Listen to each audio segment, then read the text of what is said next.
Welcome, this is Najma Minhas with Global Village Space. Events in Afghanistan are changing on a minute-to-minute basis. The Taliban today declared the Islamic Emirate of Afghanistan and simultaneously said there will not be democracy in the country. I'm joined by Dr. Moeed Pirzada in this discussion. Moeed, what are your thoughts on no democracy in Afghanistan? What does that mean? I'm not surprised at all, and no one should be surprised because they have said two things. They said the government will be called as the Islamic Emirate of Afghanistan. They have been saying this thing for the past 20 years. I mean, ever since they restarted their resistance in 2005 and 6, they have been saying this thing, that the only legitimate government is the government of the Taliban, which they had created in 1996. And the government was never democratic in the sense of being the Western. They might like to bring a council, some kind of consultation and everything. But when they say that the government will be as per Islam and as per Sharia, they are sending the message that don't expect a Western-style democracy from us. And no one was expecting a Western-style democracy. Does that mean people can't vote? I mean, what does that mean, not to have democracy? I don't. Of course, the people would not be voting in a system like this, and I think they will rely upon Khilafat-e-Rashida model, the Medina state, which is the first 31 years of the four Muslim caliphs, which are called in English as in Urdu we refer to them as Khilafat-e-Rashida, but the rightly guided caliphs, Hazrat Abu Bakr, Hazrat Umar Raziyallahu Ta'ala Anhu, Hazrat Usman Raziyallahu Ta'ala Anhu, and then Hazrat Ali Raziyallahu Ta'ala Anhu. And the background to this is that when Prophet of Islam, Muhammad, may peace be upon him, died, he had already appointed a council, a shura, of 10 men, 10 wise men, that included Abu Bakr, Umar, Usman, Ali, and they were others as well. And they were to confer among themselves to choose the best man to guide them, the best man as a caliph, as a leader to guide them. And after the demise of the Prophet of Islam, may peace be upon him, they were in consultation for the next probably 24 or 36 hours. And this is how they decided upon Hazrat Abu Bakr. But if we fast forward to the 21st century, how do we decide? How will the Taliban decide who these 10 wise men are going to be? So this has to be seen. Apparently, what the Reuters story says, that the Reuters has spoken to a Taliban spokesperson, and he says that Hashmi, I think. Yes, there will be a council. The number of the men in the council has not been spelled out. Okay, is there only men? Yeah, this is important to know. I ultimately think that Taliban will bring, when the final thing will settle, when they talk of an inclusive government, they will try to bring some woman into that inclusive government. But right now, if this is an interim setup of a council, this will be headed by, the supreme head would be Mullah Haibatullah, whom no one has seen on media after Mullah Mansoor was killed in a drone strike by the Americans while he was coming back from Iran. Mullah Haibatullah overtook. And Mullah Haibatullah has never appeared anywhere. We only see a shadowy kind of picture of him. So Mullah Haibatullah can be the supreme leader, and then there will be a council under him, and the council will be headed perhaps by Mullah Baradar, who was tipped 3 days ago to be the president or the Amir of the Afghanistan, and who was part of the Doha process, and who landed by a flight into Kandahar 2 days ago. Now this is the initial impression, but I think this council will have members. What about Abdullah? I mean, he recently tweeted, a couple of hours ago in fact, that he's had meetings with some of the senior Taliban leaders. The Pakistani ambassador to Afghanistan was there, and Hamid Karzai was there as well. Do you think there's likelihood of the Taliban accepting maybe more of a unity-style government? Or unity-style, council? There is definitely a huge possibility of Abdullah being in the interim inclusive government. Abdullah, I think, it's my personal analysis, that Abdullah will be somewhere. Will there be an interim council of just consisting Taliban that will then confer with the Northern Alliance leadership, Tajik, Uzbek, Shia, Hazara, and the others, and the minorities and the women, to create an inclusive government? Or will this council be the beginning of the inclusive government? This has to be seen. I think Taliban themselves don't know what they have to do, while they have been creating shadow governments, shadow governors for the past 14, 15 years. They've been running local kind of taxation and finances. The challenge, what they face, is huge and humongous. they have perhaps struck a deal with the United States, the contours of which are not fully known to the world and the media. United States gave them, Obama administration provided them with an office in Qatar, in Doha, which has the largest American base in Middle East in 2011. This is exactly 10 years ago. And then this office was set up to negotiate with then Karzai government. The negotiations never went to any success anywhere. And Taliban kept on saying that this government, they cannot talk with this government, the Kabul government, because this is not independent, this is not autonomous, this is only a proxy, this is not the real power, and this only represents United States. So they kept on saying and insisting that we want direct talks with the United States, which Obama administration was not prepared to grant them. And in the beginning of 2018, Trump administration that wanted to get out desperately out of Afghanistan decided to give them direct face-to-face. So the deal you're referring to is a Doha deal in February last year? Or which is the deal? The Doha deal, which was concluded in February of 2020, came into its final shape after almost 18 months to 2 years of intense behind-the-scenes negotiations. What we have known on the face of it is only 5% of what was being discussed. The things that were being disclosed in press briefings by Taliban or by the American side, by Zalmay Khalilzad. But Zalmay Khalilzad has traveled in between Doha and Kabul and Islamabad probably 100 times, if you put up all the trips together. So we do not know what is exactly the fine print and detail of the deal between the United States and Kabul. Now, I'm saying this for a reason.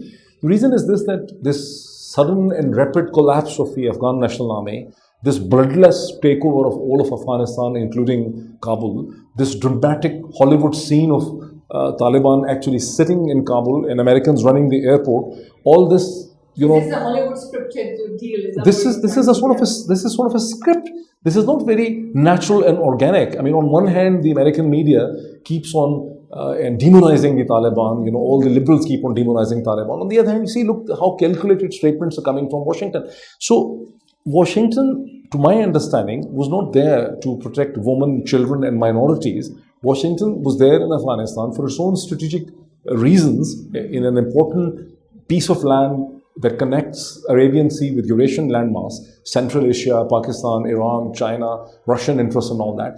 And when it decided to withdraw, it has been thinking ahead as to how it is going to preserve its strategic interest. And if it can preserve its strategic interest in the region by giving a financial pipeline to Taliban, which can be just $4 or $5 billion, it was to the last Kabul regime, Ashraf Ghani, it was still spending about more than $30 billion each year. So it can probably sustain a Taliban in power by But what is it about the Taliban takeover now that makes you think that this is part of a scripted deal with the United States? Look, what we know about the deal Because, you know, the Prime Minister referred to the Taliban takeover as overcoming the shackles of slavery. No, that is also true. That's a different way of looking at it. But what we know, there is a deal. No one denies that the Afghan Taliban and Americans have struck a deal. Now, what is told to us or to the media about the deal is that Americans will pull out their forces and Taliban will not attack the evacuating American personnel or the foreigners. And that the Taliban are going to ensure that the Afghanistan space is not going to be used for any terrorist attack against Western interests or any third country's interest. That means not against India, not against Pakistan, not against any other country. But what else do we know about the deal? You know, this Taliban office, which was given to them in 2011, and 10 years ago in Doha, these people have been sitting over there. They're not Mullah Umar's colleagues anymore of 1993, 1996, who used to keep the dollars in a trunk and used to sleep over it. I mean, this is what Ahmed Rashid writes in his book Taliban, that the finance minister of the Taliban government, the first Taliban government, used to sleep with a Kalashnikov in his hand with the key of the lock key and used to sleep on that sanduk, on that, you know, on the trunk in which he used to keep the dollars. So this was their situation. But now they know there is World Bank, there is IMF, they have moved, and you see, in 1996 they had moved into a war-torn civil war Afghanistan, which was fighting against each other for the past at least 8 years. The Russians withdrew in 1987, and so 3 and 6, almost 9 years, right? So the country had no financial structure. The country didn't have any civilian elite. It didn't have any big cities. It didn't have functioning colleges, universities. It's a different Afghanistan. It's an Afghanistan which has large cities like Kabul, Kandahar, Jalalabad, Herat. It has a civil administration. It has a policing system. It has a water system. 10 million children now go to school, whereas it was 1 million in 19. So Taliban have to arrange salaries from the next month onwards. Taliban have to arrange salaries for the civil bureaucracy, for the policing system, for the water, for the universities, for the college teachers. So how do they intend to do that? Because But first, one point more, if they don't arrange the salaries, their popularity, whatever it is, will melt away. There will be instability. Already there are problems in Jalalabad, the shooting incident and all that. So the point is, if they don't have the money, and they quickly need the money, and United States has already frozen their $9 billion in the Fed Reserve, the IMF $400 million loan has been cancelled. Ashraf Ghani has ran away with $150 million. By the way, he says, I haven't... he disposed that. He's that. come on social media, he's put out a release and said, I haven't gone with anyone. So they need money. The important thing is they need money, and they need this money within 30 days. Right. So how are they going to get this money then? They're going to get the money from the United States, first of all. That means this is what the leverage of the United States is. That is why there is such a civilized relationship between the United States and Afghan Taliban. So the biggest spender in the world for these kind of projects is United States. And United States controls all disbursement from IMF, from World Bank. From So Asian... this is the deal that you're saying, that this is all part of a bigger deal, and ultimately the United States will accept them or give them money to run its country. So the United States will be watching them every day of every week after week. The United States will watch what is their conduct, what has been agreed with the United States in terms of women, in terms of education, in terms of their interest in the region. So this Taliban, and now of course Taliban have pressure from other countries, have expectations, Pakistan, Iran, all the regional countries have backed the Taliban. You know, Russia has backed Taliban. They have been talking with them. Iranians perhaps have been giving them weapons and supplies. From what you're saying, it seems to me you're suggesting that this Taliban will be helping to pursue, to some extent, US interests in the region to get that money to be able to run their country. What I'm saying is, this Afghan Taliban cannot be an anti-American element and a force in the region. This is the first thing. So they will look for a cooperative relationship with the United States and its allies. They want a diplomatic recognition. They would like to have a seat in United Nations. They will be sitting there. They want funding from United States, IMF, World Bank, Asian Development Bank, water projects and all that. Now, how all of that is going to happen, because United States will have very strict conditionalities. Many of those conditionalities might not be acceptable to Taliban. So Taliban will then be looking for additional leverage from China, from Russia, from Iran, from Pakistan, from Central Asian republics. So Taliban might be thinking very hard how to handle all these potential suitors. They all have invested into Taliban. Right. So in terms of, you're referring to they want to get diplomatic recognition. Why has Pakistan not recognized them yet? Good question. Pakistan cannot recognize Taliban unless Taliban also meets some bare minimum requirements. Dr. Andrew Small, for instance, who is a think tanker in Washington, recently was commenting, I read his comment, that the three countries likely to accept Taliban giving diplomatic recognition will be China, Russia and Pakistan. But they also cannot be, they're not going to move to recognize Taliban unless Taliban come up with a reasonably good model of an inclusive government. Now, just this week, there was a huge delegation of non-Taliban, sort of anti-Taliban, opponents of Taliban in Islamabad that was sitting here for 3 weeks, and I got the opportunity of interviewing Ahmad Zia Massoud, who was the brother of Ahmad Shah Massoud, the Panjshiri leadership. And they expect that Pakistan will be telling Taliban to bring in inclusive government, right? These people and leadership like Mohakkik and Kanuni, they're also in touch with the Americans, they're in touch with the Russians, they're in touch with the Chinese. Taliban themselves have been meeting with the Chinese a few weeks ago. Taliban leadership met the Chinese Foreign Minister Wang Yi. So the point is that there is an intense diplomatic engagement going on. This is not the old Taliban that was a product of the civil war of several years.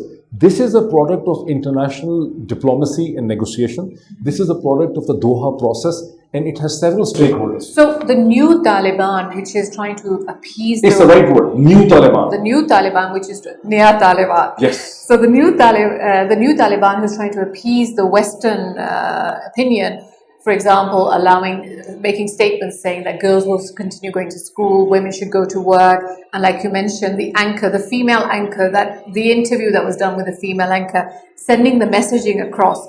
But they have this whole rural base who they have to placate, right? How do they do that? How are they going to manage the two? This is a very difficult challenge for them, because that is why they cannot compromise on the name Islamic Emirate of Afghanistan. That is why they cannot compromise on Shura. That is why they cannot compromise on the name Amir. They're not going to call him president. And that is why they cannot compromise on a voting system. Because all those things that look like that they have sold themselves away to the Americans, to the West for getting power in Kabul, will make them unpopular, will disconnect them from the village base which supports them. So they will strike a balance, and for balance they will look towards both Washington and Beijing and Moscow and Islamabad. And what's the role of India in all this? India is in a very interesting situation, because India had invested for almost 20 long years. It had made commitments up to 2 or 2.5 to $3 billion. And now India has nothing intrinsically against the Taliban. We must ask ourselves the questions why the Indian media or the Indian government sources have such disparaging comments about Taliban, why they appear to be hating Taliban. The reason is not that they don't like Taliban because Taliban have these black turbans or they keep beards or they talk of Islam. Indians have no problem with Middle Eastern governments, kings and monarchs and all that. Indians have always seen Taliban as an extension of Pakistani power. They've seen Taliban as Pakistani assets. And if this new Taliban conducts itself in a way that it proves itself not to be a total asset of the Pakistan, it proves itself to be independent and creates a space for the Indians, Indians will be very happy. So far they have not succeeded. While officially they are saying, every Indian official, every Indian media, they keeps on saying, we are in touch with Taliban, and just in the last 48 hours, they were able to evacuate the remaining staff in the Indian embassy in Kabul under a Taliban protection and escort, because all the city was being controlled. They were not getting any protection. They called upon Taliban. The Indian media has accepted that. So they were given protection by Taliban, very friendly. But the point is that they have been trying to have a meaningful strategic breakthrough with the Taliban for the past several weeks. They have claimed, their foreign secretary went there to Doha, their people are trying to meet them, but Taliban have not really given them the kind of space and entry they were expecting, but they will keep on trying. What about the comment that the Taliban made regarding no foreign use of its soil, that foreigners will not be able to use its soil to launch attacks elsewhere? I mean, we all took that to mean Al-Qaeda. But in the context of Pakistan, how does that affect us vis-a-vis the TTP, for example? When Taliban Can we expect help from Taliban have pointedly made a statement. I have seen it in the Urdu press and on the Twitter. I haven't really seen the exact Taliban statement, but apparently they have made a statement that TTP has no place in Afghanistan. When Taliban say, they properly and officially, that Afghan space will not be used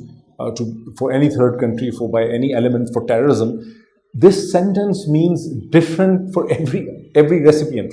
For United States, it means there would not be the Al-Qaeda and those kind of things like ISIS. For India, it means they will not let this to be used for Kashmir or for the interest of Pakistan. For Pakistan, it means it will not be allowed for Baloch insurgents, for TTP, for TLP, and whatever. So it all depends upon the next several weeks. But Indians don't trust them. Indians have a lot of suspicions, and very exaggerated suspicions.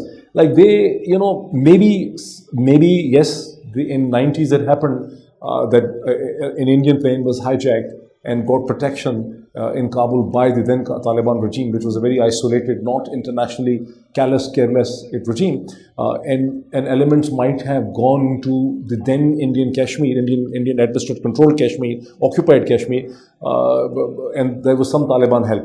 But I haven't seen, objectively speaking, any huge Taliban interest or role, so much so that this Taliban leadership did not condemn August 5th, 2019. Very few Pakistanis know this thing. The Taliban had kept their mouth shut. They didn't want to basically say something to offend the Indians. So they see that India is an important, regional power, and they would not like to offend. They are not extraterritorial. This thing has to be understood. This Taliban is not an Islamist force per se, like Muslim Brotherhood, that would like to export. So this is what I wanted to ask you. This whole Islamic Emirate of Afghanistan, we're not going to have democracy, we're going to have a shura. Do you think the Taliban takeover of Afghanistan is now going to give hope to the right-wing movements in the region, especially in Pakistan? Is this something we in Pakistan need to worry about? See the two dimensions to it. Apparently the Islamist organizations, not only in Pakistan, but also across Far East and Indonesia and Malaysia and wherever they exist, are feeling very victorious, and they are sending messages of congratulation and felicitation to Taliban for, throwing a superpower and winning Kabul and throwing away another superpower and whatever. But Taliban perceive this Taliban Shura, or this Taliban government, which is going to be an inclusive government anyway, this is not going to export its revolution. First of all, it's not calling itself as a revolution for the Muslims of the world. So it's not going to export its ideology it will not try to export its ideology to Pakistan, to India, to Indonesia, to Malaysia, to Middle East. They're not going to do something like this. Yet, the Islamist organizations like TLP, the most important Pakistani Punjabi organization, will of course feel rejuvenated and much heartened by the fact and by this rhetorical statement that the people with the faith in nothing else but faith and ordinary guns have driven out United States. It's the second time the Afghans have driven out. So it's a huge law and order problem, intellectual problem for Pakistani intelligentsia and the governments. This is something we have to discuss in a lot more detail. I think it requires a program by itself. But thank you for your time today, Moeed. Thank you. Thank you.